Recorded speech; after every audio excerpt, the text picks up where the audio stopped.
আমাদের এই অবস্থার পেছনে আসল কারণ কি? আপনারা বলবেন ওরা কপাল করে জন্মেছে তাই ওরা বড় লোক, আর আমরা আগের জন্মে পাপ করেছি তাই এই জন্মে আমাদের এই দুর্দশা। এটা ভুল।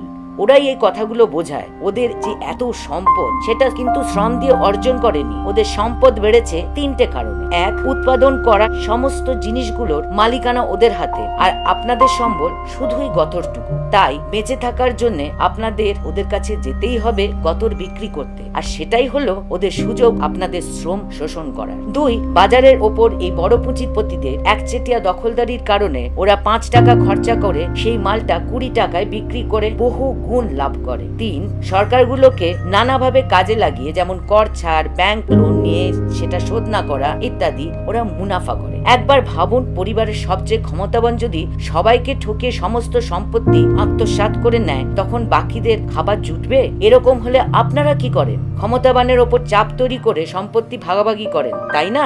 দেশের বেলাতেও তো তাই। কোটি কোটি মানুষের সম্পদকে লুট করেছে দেশের মুষ্টিমেয় কয়েকজন ক্ষমতাবান। এদেরই হাতে পুলিশ, মিলিটারি, আইন, আদালত, এমনকি সরকারও। ফলে এই ক্ষমতার জোরে ওরা জনগণকে দাবিয়ে রাখে। তাহলে কি মোদী সরকারকে বদলে অন্য কোনো দলের সরকার আনলে বৈষম্য মিটে যাবে? গত 75 বছরে অনেক সরকার বদল হয়েছে, কিন্তু তাতে বড়লোক গরিব জনগণের ফারাক মেটেনি। সব সরকারই মালিক শ্রেণীর নীতির পক্ষে কাজ করতে বাধ্য। কেউ ঝড়ের গতিতে, যেমন এখন বিজেপি সরকার, কেউ একটু ধীর গতিতে, যেমন কংগ্রেস, তৃণমূল, সিপিএম। ফলে সরকার বদল করে এই ব্যবস্থাকে বদলানো যাবে না। বৈষম্য আটকানোর একটাই রাস্তা, তা হলো মালিক শ্রেণীর বিরুদ্ধে শ্রমিক শ্রেণীর ব্যাপক লড়াই। যে লড়াইয়ের চাপে মালিকরা বাধ্য হবে শোষণের তীব্রতাকে কমাতে। 1950-এর দশক থেকে 1990-এর দশক পর্যন্ত বৈষম্য অনেক কম ছিল, কারণ তখন মালিক শ্রেণীর বিরুদ্ধে শ্রমিক শ্রেণীর একটা লড়াই ছিল। এখন শ্রমিকদের সেটা নেই। ফলে মালিক আর সরকার একজোট হয়ে বেপরোয়া হামলা চালিয়ে যাচ্ছে, আর তারই ফলে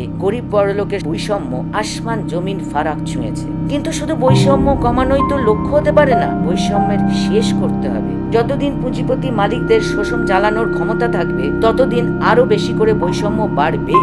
বৈষম্য পুরোপুরি শেষ করার জন্য এই শোষণের ব্যবস্থারই অবসান চাই। একমাত্র যখন পুঁজিপতিদের আর গ্রামের বড় লোকদের হাত থেকে সমাজের এইসব কল কারখানা, জমি, সম্পত্তির মালিকানা কেড়ে নেওয়া যাবে এবং শ্রমিক, গ্রামের মজুরা নিজেরা সমষ্টিগতভাবে সেসবের মালিকানা নিজেদের হাতে নিতে পারবে, তখনই ওদের এই মালিক রাজকে, শোষণের রাজকে নির্মূল করা যাবে। বৈষম্যের পুরোপুরি অবসান হবে। একমাত্র সেই নতুন সমাজ প্রতিষ্ঠার লড়াইয়ের প্রস্তুতি শ্রমিক, মেহনতি মানুষকে মুক্তির পথে এগিয়ে নিয়ে যেতে পারে।